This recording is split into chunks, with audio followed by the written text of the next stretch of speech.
प्रशांत किशोर आणि सुनेत्रा पवार यांची दीर्घकाळ झालेली ही भेट आणि त्यामुळे राजकीय वर्तुळामध्ये अनेक वेगवेगळ्या चर्चा या निमित्तानं आता होऊ लागलेल्या आहेत आणि याच भेटीसंदर्भात बोलण्यासाठी सध्या आपल्याबरोबर नवनाथ बन भाजपचे नेते जोडले गेलेले आहेत। आपण त्यांच्याकडून जाणून घेऊया की भाजप या भेटीकडे कसं पाहतं।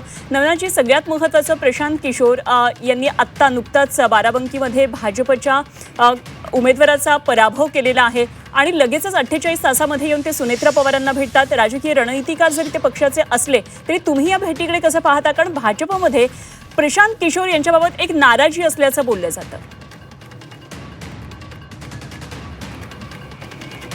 हा स्वतंत्र आहे, त्यांच्या नेत्या सुनेत्राताई पवार आहेत। त्यांना कुणाला भेटायचं कुणाला नाही भेटायचं हा पूर्ण अधिकार सुनेत्राताई पवार यांना आहे आणि राष्ट्रवादीच्या अंतर्गत काय सुरू आहे त्याबद्दल राष्ट्रवादीचे प्रवक्ते किंवा राष्ट्रवादीचे नेते भाष्य करतील।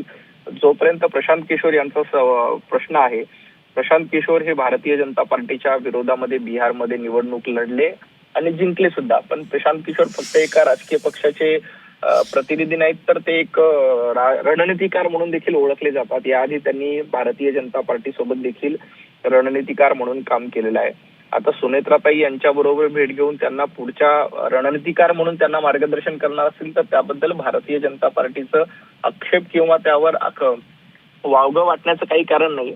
परंतु एक राजकीय आमदार जे भारतीय जनता पार्टीला पराभूत केलेल्या आमदाराशी चर्चा असेल तर त्याबद्दल निश्चितपणे पक्ष पातळीवर योग्य तो निर्णय घेतला जाईल।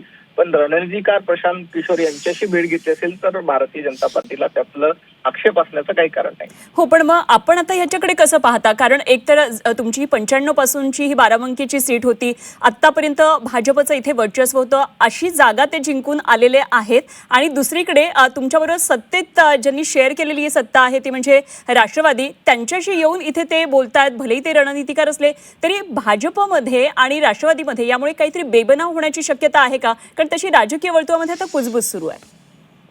मला वाटतं हा प्रश्न जनता पार्टीची अंतर्गत व्यवस्था सक्षम आहे। सुनेत्राताई पवार यांच्याशी आम्ही थेट बोलू, आम्हाला जे काही वाटतं ते, त्यासाठी माध्यमांना ते सांगण्याची गरज नाही। भारतीय जनता पार्टी आणि सुनेत्राताई पवार यांचे अतिशय उत्तम संवाद आहेत, त्यामुळे हा संवाद माध्यमांच्याच थ्रू केला पाहिजे असं काही बंधन नाहीये।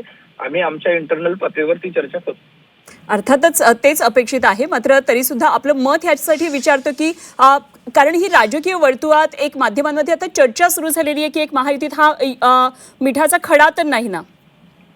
अजिबात नाही, महायुतीमध्ये मिठाचा खडा असण्याचं कारणच नाही। सुनेत्राताई पवार, महाराष्ट्राचे मुख्यमंत्री देवेंद्रजी फडणवीस, एकनाथजी शिंदे यांचं अतिशय चांगले एकमेकांशी संबंध आहेत, सातत्यानं संवाद असतो। त्यामुळे अशा कुठल्या तरी एखाद्या घटनेमुळं किंवा एखाद्या भेटीमुळं महायुती कमकुवत व्हावी एवढी महायुती कमकुवत नाहीये। आम्ही महाराष्ट्राचं हित डोळ्यासमोर ठेवून एकत्र आलेलं आहे। कुठल्या तरी एका भेटीमुळे म्हणजे प्रशांत किशोर यांनी सुनेत्रा पवारांची भेट घेतली म्हणून महायुतीमध्ये लगेच मिठाचा खडा पडेल आणि मग विरोधकांना जे अपेक्षित आहे की महायुतीमध्ये भांडणं व्हावं असं अजिबात होणार नाहीये। भारतीय जनता पार्टीचे नेते देवेंद्रजी फडणवीस अतिशय सक्षम आहेत, सुनेत्राताई पवार यांच्याशी ते चर्चा करतील आणि यातनं योग्य तो मार्ग काढला जाईल। ठीक, धन्यवाद। आपण झी 24 तास बरोबर बोललात। भाजपचे मुख्य प्रवक्ते नवनाथ बन आपल्या बरोबर होते। तर एकंदरीतच प्रशांत किशोर आणि सुनेत्रा पवार यांची 6 तास भेट झाली आणि या चर्चेमध्ये काय काय नेमके राष्ट्रवादीच्या अंतर्गत बदलांसंदर्भात चर्चेला गेलेले मुद्दे आहेत हे आता हळूहळू स्पष्ट होऊ लागलेलं आहे। मात्र महायुतीमध्ये त्यामुळे काही बेबनाव होईल का पुढच्या काळामध्ये, अशा प्रकारची सुद्धा चर्चा आता या निमित्तानं सुरू झालेली आहे।